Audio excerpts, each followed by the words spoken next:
Shalom saudara-saudara yang dikasihi dalam Tuhan Yesus Kristus. Kembali kita akan belajar bersama bagian kebenaran firman Tuhan untuk program Faith Room. Dan kali ini saya ingin mengajak kita untuk melihat satu bagian kitab dalam perjanjian lama. Dan kita akan melihat dari kitab Hagai, kitab dari para nabi. Dan Hagai ini masuk dalam satu kelompok tulisan yang disebut dengan nabi-nabi kecil di dalam Alkitab kita, terutama di dalam perjanjian lama. Karena itu sebelum kita membaca dan merenungkan firman Tuhan, mari kita berdoa. Bapa di dalam kerajaan sorga, kami bersyukur untuk penyertaan dan kasih-Mu. Kami akan membaca dan merenungkan firman Tuhan, belajar dari kebenaran firman-Mu. Kami berdoa Roh Kudus menolong di dalam setiap keterbatasan kami untuk memahami kehendak-Mu, memahami firman-Mu. Allah membantu kami oleh kuat kuasa Roh-Mu sehingga kami boleh mengerti dan berjalan di dalamnya. Terlebih dari itu Allah bantu kami untuk hidup di dalam ketaatan seturut dengan kehendak-Mu. Ini doa, ini permohonan kami di dalam nama Tuhan Yesus kami berdoa dan bersyukur. Amin. Saudara, kita akan membahas kali ini dari kitab Hagai, salah satu kitab dari kitab nabi-nabi kecil di dalam perjanjian lama. Dan kitab ini cukup pendek saudara, hanya 2 pasal. Nah, Hagai adalah salah satu dari nabi yang melayani setelah masa pembuangan dari Babel. Dan selain Hagai ada juga Nabi Zakaria, ada juga Nabi Maleaki, dan kemungkinan juga Nabi Yoel melayani pada masa setelah pembuangan itu. Dan karena kitab Hagai ini berisi pesan-pesan yang disampaikan oleh Nabi Hagai, karena itu masuk akal bahwa kita menganggap tulisan ini ditulis oleh dia atau kitab ini ditulis oleh Hagai sendiri. Nah, keterangan waktu yang diberikan untuk pelayanan Hagai, yaitu yang berhubungan dengan pesan dan nubuatnya kitab ini, ada di dalam Hagai pasal 1 ayat yang pertama. Pada tahun yang kedua zaman Raja Darius dalam bulan yang ke-6 pada hari pertama bulan itu. Artinya bahwa firman Tuhan datang kepada Hagai kemungkinan antara akhir Agustus sampai dengan pertengahan Desember tahun 520 sebelum Masehi. Dan rentang waktu untuk pelayanan Hagai untuk pesan dan nubuatan dalam kitab ini adalah sekitar 4 bulan. Meskipun Hagai termasuk dalam kategori kitab nubuatan dan meskipun ada nubuatan tentang berkat yang dijanjikan, tetapi tidak ada nubuatan mengenai penghakiman seperti yang kita lihat pada kitab-kitab nabi-nabi lainnya. Sebaliknya, Allah meminta perhatian bangsa Israel untuk memperhatikan prioritas mereka sebagai umat pilihan Allah yang telah dibawa kembali ke tanah perjanjian dari pembuangan selama 70 tahun di Babel. Saya mengutip dari Warren Wiersbe, dia mengatakan bahwa ketika fondasi bait suci diletakkan di Yerusalem pada tahun 536 sebelum Masehi, orang-orang yang muda bersorak-sorai. Sedangkan orang-orang yang lebih tua menangis atau meratap karena mereka melihat bahwa bait Allah yang dibangun kembali itu tidak semegah yang dibangun oleh Salomo. Kita bisa bandingkan ini di dalam catatan Esra, di dalam Esra pasal yang ketiga ayat 8 hingga ayat yang ke-11. Tetapi tidak butuh waktu lama untuk semangat mereka menjadi dingin dan umat Tuhan mulai menjadi apatis, terutama ketika oposisi atau pertentangan mulai menggeram dan segera menjadi auman atau mengancam bagi mereka. Nah, dampaknya adalah bahwa pekerjaan pembangunan kembali bait Allah itu menjadi terbengkalai atau kita kenal dengan istilah mangkrak. Isi pesan Hagai berhubungan dengan pembangunan kembali bait Allah. Dan setelah mereka kembali dari pembuangan, kita lihat mereka membangun kembali bait Allah itu, tetapi seperti tadi kutipan dari Wiersbe, dengan berbagai macam tantangan yang ada, mereka mulai mengabaikan tugas itu. Nah, di dalam kitab Esra, Hagai disebutkan 2 kali. Esra pasal yang ke-5 ayat yang pertama dan pasal yang ke-6 ayat yang ke-4. Di mana dia melayani bersama dengan seorang nabi muda yaitu Nabi Zakaria yang pesannya juga mirip dengan apa yang Hagai sampaikan, yaitu mengenai pembangunan kembali bait Allah di Yerusalem. Tokoh-tokoh penting di dalam kitab Hagai ini ada 2 orang, yaitu Zerubabel dan imam besar Yosua. Dan tema besar dari kitab ini adalah kembali mengenai pembangunan kembali bait Allah. Di sini saudara, kita akan lihat bagian pertama mengenai teguran yang Allah berikan kepada mereka karena melalaikan pembangunan bait Allah itu, atau kita bisa sebut masalah prioritas. Nah, di sini saudara, kalau kita membaca dari pasal yang pertama, ayat yang pertama hingga ayat yang ke-11, itu ada teguran yang diberikan. Nah, kembali saya kutip dari ayat yang pertama. Pada tahun yang kedua zaman Raja Darius dalam bulan yang ke-6 pada hari pertama bulan itu datanglah firman Tuhan dengan perantaraan Nabi Hagai. Kembali, artinya bahwa firman Tuhan datang kepada Hagai pada mungkin sekitar akhir Agustus sampai pertengahan Desember tahun 520 sebelum Masehi. Latar belakang dari kitab ini menyambung peristiwa dari kembalinya orang-orang Yehuda dari pembuangan di Babel Dan itu sesuai dengan pesan yang Raja Kores sampaikan atau perintah yang Raja Kores sampaikan yang bisa kita lihat di dalam Esra pasal yang pertama, ayat yang pertama hingga ayat yang ketiga.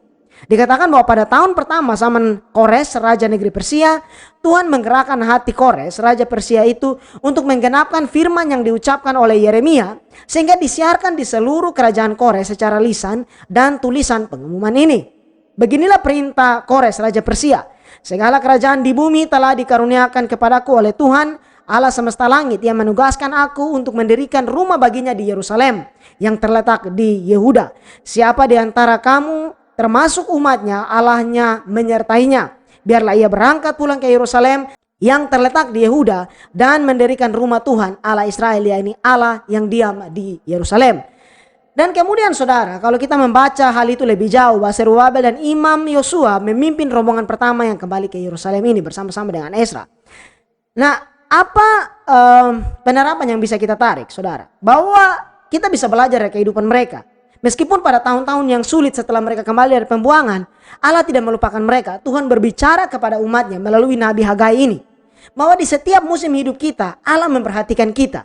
Kita tidak luput dari pantauan Allah, bahkan dalam masa-masa sukar yang kita hadapi. Dan Allah ingin menyatakan kehendaknya, menyatakan kasihnya kepada kita. Di sini saudara, perhatikan dikatakan bahwa kepada Zerubabel bin Sealtiel, Bupati Yehuda, dan kepada Yosua bin Yosadak, Imam Besar. Lihat bahwa pesan Tuhan ini disampaikan kepada para pemimpin, baik pemimpin pemerintahan seperti Zerubabel dan pemimpin rohani seperti Yosua ini, Imam Yosua ini. Nah, Zerubabel adalah bupati di Yehuda pada saat itu. Dan dia adalah keturunan dari Raja Yosia, artinya bahwa dia juga adalah keturunan Daud.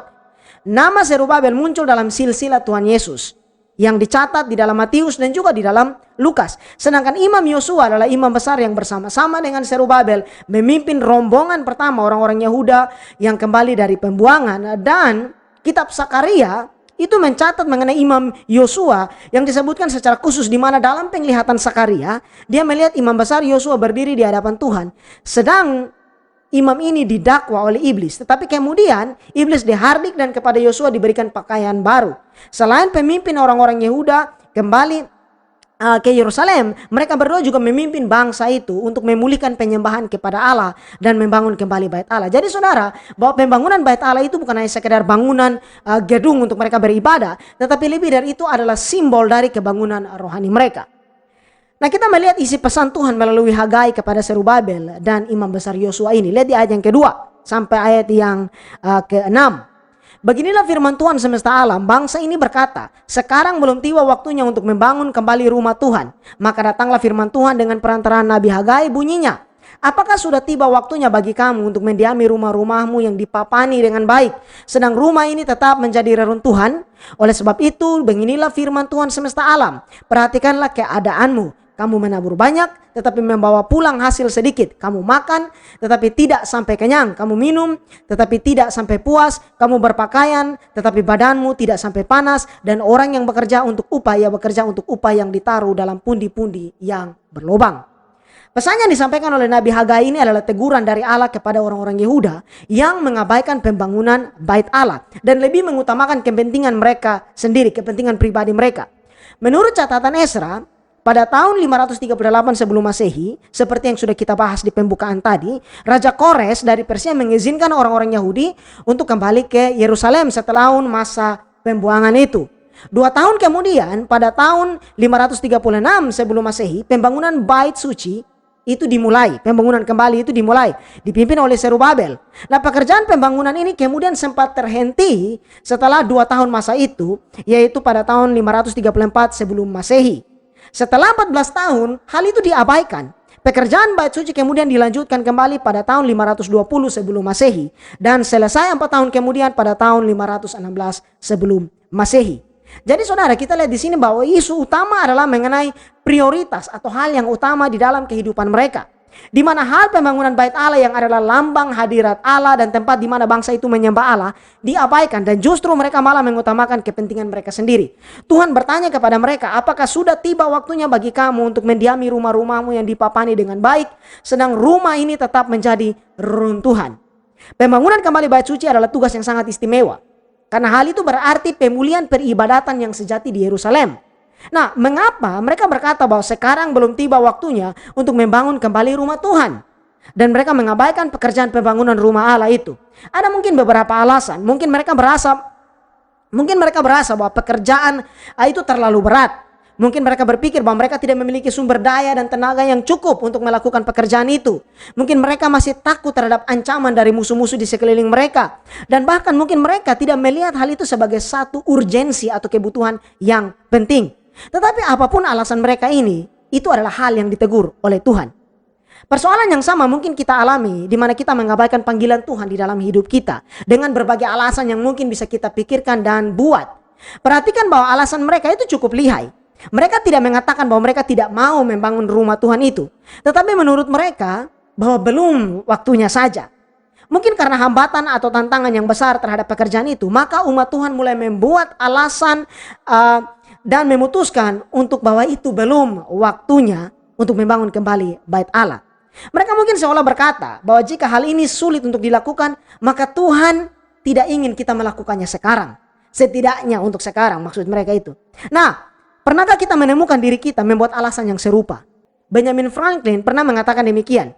Saya tidak pernah mengenal seorang yang pandai membuat alasan yang mana dia pandai dalam hal-hal yang lain. Artinya bahwa terkadang panggilan pelayanan dalam kehidupan kita, dorongan yang Roh Kudus berikan kepada kita untuk hidup di dalam pertobatan, hidup dalam kekudusan, hidup untuk memuliakan Allah, dengan mungkin ada pilihan-pilihan sulit yang harus kita buat, tetapi itu adalah wujud ketaatan itu. Terkadang mudah bagi kita untuk mencari berbagai alasan untuk tidak taat.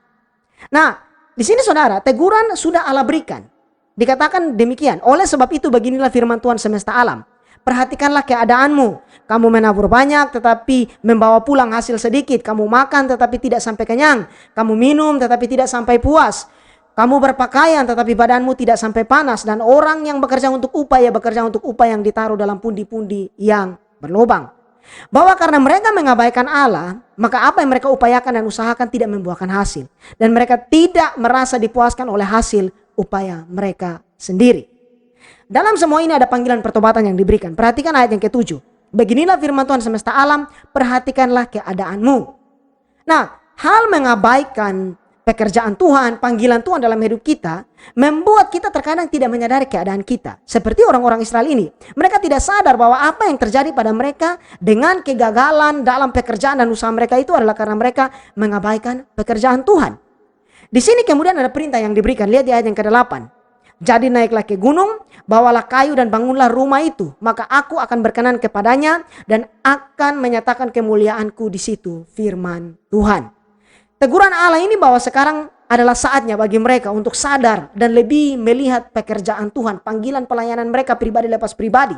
Sebab sebelumnya mereka begitu sibuk membangun untuk kepentingan dan kenyamanan mereka sendiri. Nah saudara, saya ingin memberikan pagar yang jelas di sini. Ini bukan berarti bahwa kita mengabaikan kehidupan kita untuk memenuhi kebutuhan kehidupan kita. Tidak saudara. Kita perlu untuk memenuhi kebutuhan kehidupan kita. Dan dengan demikian, dengan kita bekerja dengan baik dan mungkin Tuhan membukakan saluran-saluran berkat itu, kita bisa menjadi berkat bagi orang lain dan bahkan pekerjaan Tuhan. Tetapi ingat, motivasinya harus selalu melihat bahwa apapun yang kita lakukan, lakukanlah itu untuk Tuhan dan bukan untuk manusia. Mindset kita adalah mindset surgawi meskipun kita hidup dan bekerja di dalam dunia ini. Kemudian saudara, masih di pasal yang pertama, lihat di ayat 9 hingga ayat yang ke-11. Kamu mengharapkan banyak, tetapi hasilnya sedikit. Dan ketika kamu membawanya ke rumah, aku menghembuskannya. Oleh karena apa? Demikianlah firman Tuhan semesta alam. Oleh karena rumahku yang tetap menjadi reruntuhan, sedang kamu masing-masing sibuk dengan urusan rumahnya sendiri. Itulah sebabnya langit menahan embunya dan bumi menahan hasilnya. Dan aku memanggil kekeringan datang ke atas negeri, ke atas gunung-gunung, ke atas gandum, ke atas anggur, ke atas minyak, ke atas segala yang dihasilkan tanah, ke atas manusia dan hewan, dan ke atas segala hasil usaha. Kembali, teguran diberikan di sini sebagai penekanan atas kelalaian mereka.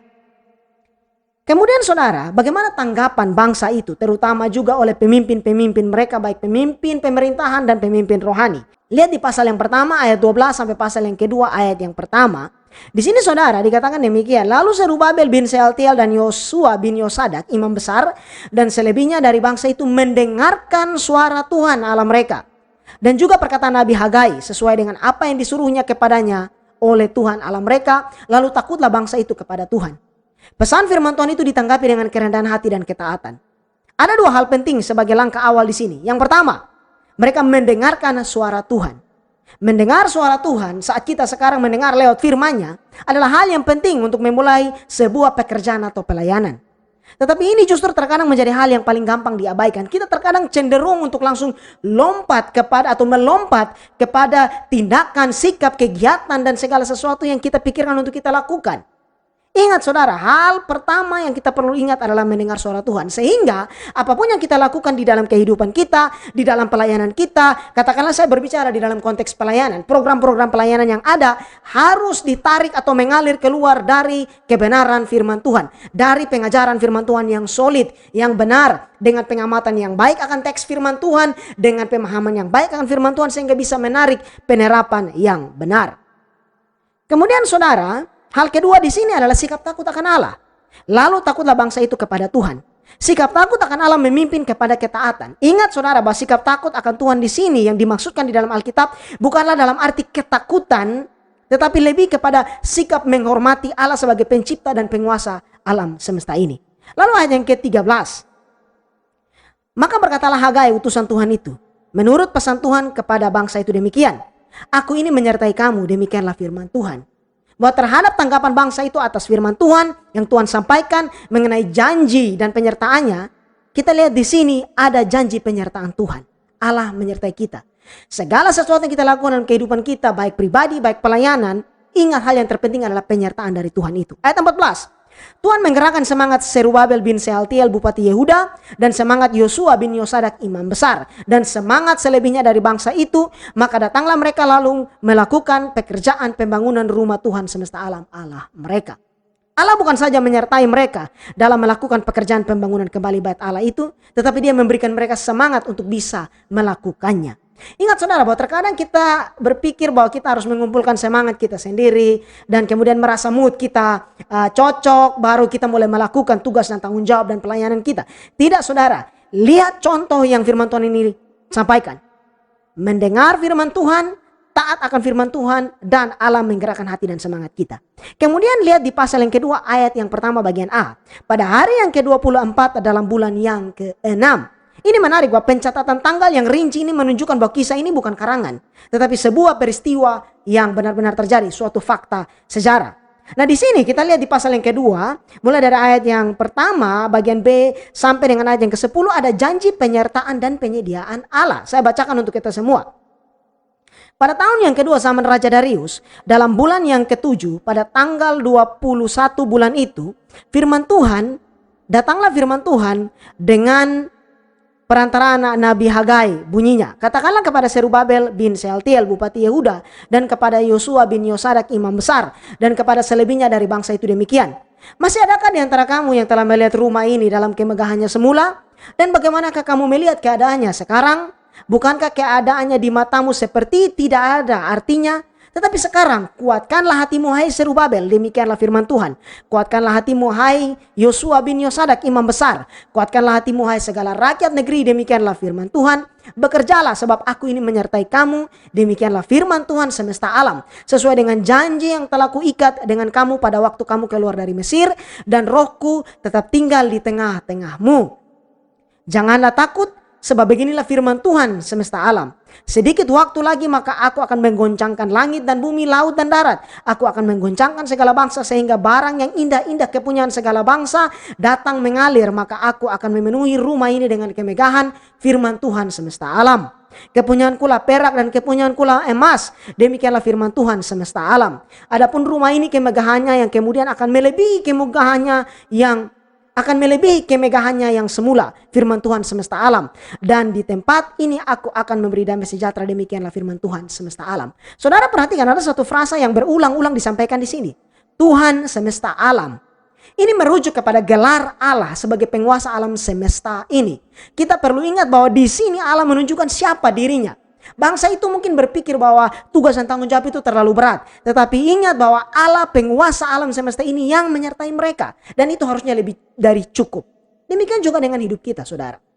Kita merasa bahwa mungkin tantangan yang kita hadapi terlalu berat. Keadaan yang kita hadapi mungkin begitu menekan kita. Tetapi ingat, kita menyembah Allah yang menguasai, mengatur dan mengendalikan alam semesta ini. Bergantung kepada Dia, percaya kepada Dia, dan berdoa untuk hati kita dikuatkan oleh Dia. Firman yang datang kali ini adalah untuk meneguhkan hati bangsa itu. Termasuk juga Yosua, Imam, dan Serubabel. Sebab saat mereka melihat bait Allah yang mereka bangun kembali itu, mereka sedih. Karena tidak semegah seperti bait Allah yang dibangun oleh Salomo. Jadi penguatan dari Allah itu penting bagi mereka. Di sini Allah memberikan penghiburan bagi mereka. Kalau saudara lihat di ayat 5 sampai 6. Allah memberi para pemimpin dan umat Israel 3 perintah yang jelas. Kuatkanlah hatimu, bekerjalah, janganlah takut. Perhatikan hal ini. Kuatkanlah hatimu, bekerjalah, janganlah takut.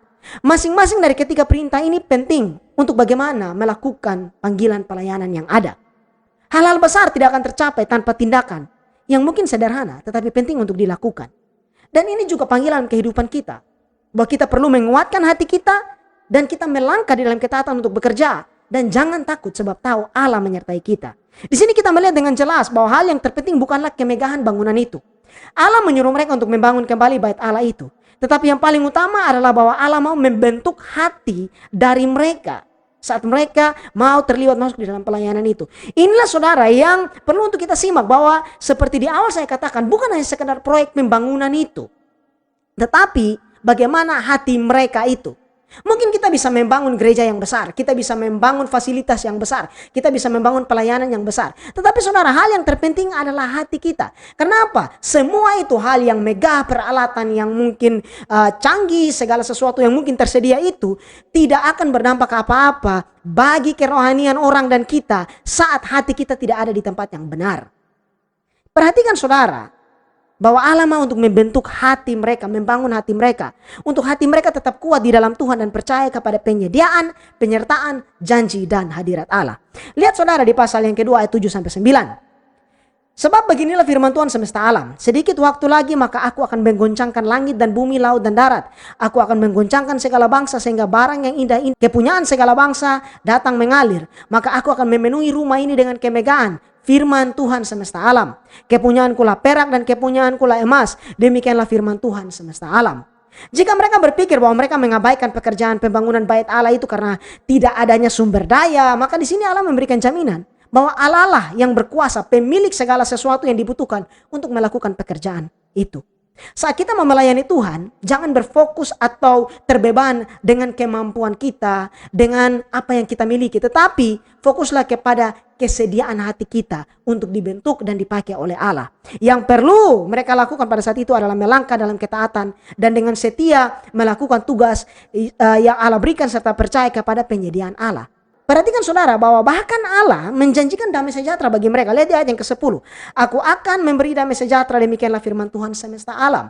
Ini penting saudara, sebab hati yang penuh dengan damai sejahtera itu akan menggerakkan dan menolong kita melakukan yang terbaik. Ayat yang ke-10 saya baca secara utuh ayat ini.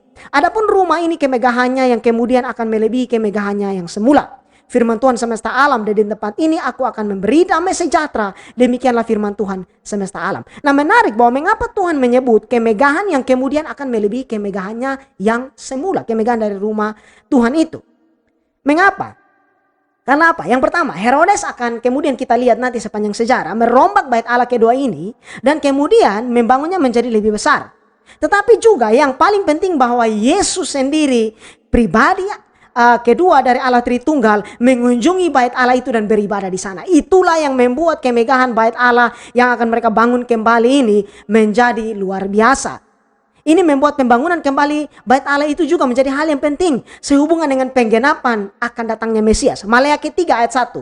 Lihatlah, aku menyuruh utusanku supaya ia mempersiapkan jalan di hadapanku. Berbicara mengenai Yohanes Pembaptis. Dengan mendadak Tuhan yang kamu cari itu akan masuk ke baitnya. Berbicara tentang Tuhan Yesus. Malaikat perjanjian yang kamu kehendaki itu sesungguhnya ia datang. Firman Tuhan semesta alam. Jadi saudara, bahwa pembangunan bait Allah ini tidak hanya sekedar pembangunan seperti itu. Untuk ada fasilitas mereka beribadah dan mempersembahkan korban. Tetapi lebih dari itu menjadi hal yang penting berhubungan dengan kedatangan Mesias. Nah di sini saudara, lihat bagian berikut di ayat yang ke-11 hingga ayat yang ke-15 dari pasal yang kedua. Pada tanggal 24 bulan yang ke-9 pada tahun yang kedua zaman Darius, datanglah firman Tuhan kepada Nabi Hagai, bunyinya, beginilah firman Tuhan semesta alam itu. Tanyakanlah pengajaran kepada para imam. Andai kata seseorang membawa daging kudus dalam punca bajunya, lalu dengan puncanya itu ia menyentuh roti atau sesuatu masakan atau anggur atau minyak atau sesuatu yang dapat dimakan, menjadi kuduskah yang disentuh itu? Lalu para imam itu menjawab katanya, tidak. Berkatalah pula Hagai, jika seseorang yang najis oleh mayat menyentuh semuanya ini, menjadi najiskah yang disentuh itu? Lalu para imam itu menjawab katanya, tentu. Maka berbicaralah Hagai katanya, begitu juga dengan umat ini dan dengan bangsa ini di hadapanku. Demikianlah firman Tuhan, dan dengan segala yang dibuat tangan mereka dan yang dipersembahkan mereka di sana adalah najis. Maksudnya apa, saudara? Di sini Allah ingin menunjukkan kepada bangsa itu bahwa hal yang paling penting adalah bukan sekedar mereka bekerja membangun bait Allah itu, tetapi bagaimana mereka melakukannya, bagaimana mereka melakukannya. Mereka diingatkan untuk dalam melakukan panggilan dan pekerjaan pelayanan itu harus dalam terang kekudusan. Ilustrasi yang diangkat di sini adalah dari kitab Imamat mengenai bagaimana kalau seseorang membawa daging kudus di punca bajunya, lalu punca itu menyentuh roti atau sesuatu masakan atau anggur atau minyak, maka hal itu menjadi najis. Nah, di sini artinya bahwa apa yang mereka lakukan itu adalah sebuah pelayanan untuk pekerjaan Tuhan. Tetapi jika hati, pikiran, dan sikap mereka justru melakukan hal yang najis, maka pelayanan yang mereka lakukan itu adalah hal yang sia-sia. Ini menjadi teguran keras dan penting bagi mereka dan juga bagi kita. Terutama bagi kita yang terlibat di dalam pelayanan atau yang mendukung sebuah pelayanan. Bahwa bukan saja apa yang ingin kita lakukan atau berikan, tetapi sikap hati yang sungguh-sungguh dalam pertobatan dan kekudusan hati menjadi hal yang sangat penting. Jika dalam hal melakukan sebuah aktivitas pelayanan, semua orang bisa melakukan itu. Tetapi yang Allah lihat adalah sikap hati. Adalah hal yang menyedihkan. Bahwa ketika orang-orang hanya berpikir bahwa sudah cukup jika dia menyumbang untuk pelayanan atau terlibat mendukung pelayanan tertentu dan merasa bahwa Allah wajib memberkati dia karena sudah melakukan atau membantu dan terlibat dalam pelayanan itu sesuatu yang menyedihkan cara pandang seperti itu. Ingat bahwa Allah melihat dan menguji setiap hati kita.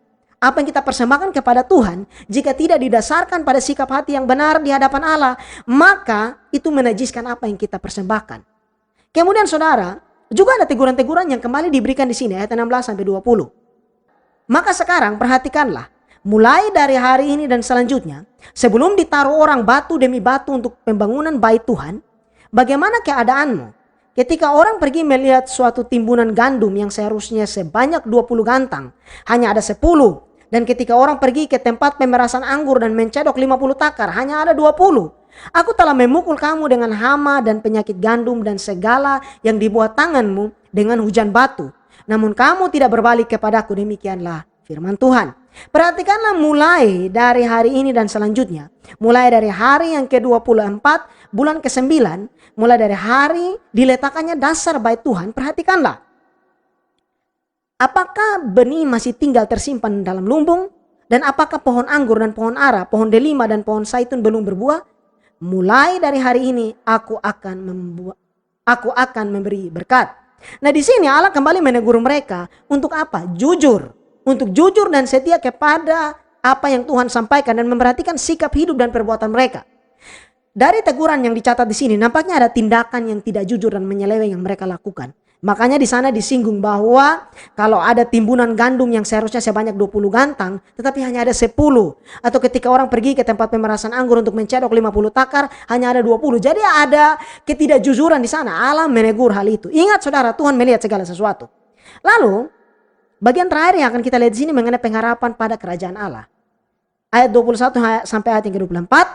Maka datanglah firman Tuhan untuk kedua kalinya kepada Hagai pada tanggal 24 bulan itu bunyinya. Katakanlah kepada Zerubabel bupati Yehuda begini, aku akan menggoncangkan langit dan bumi dan akan menunggang balikan takhta raja-raja.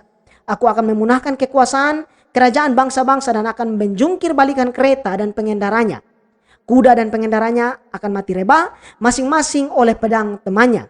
Pada waktu itu demikianlah firman Tuhan semesta alam. Aku akan mengambil engkau hai Zerubabel bin Sealtiel hambaku. Demikianlah firman Tuhan, dan aku akan menjadikan engkau seperti cincin meterai. Sebab engkaulah yang kupilih, demikianlah firman Tuhan semesta alam.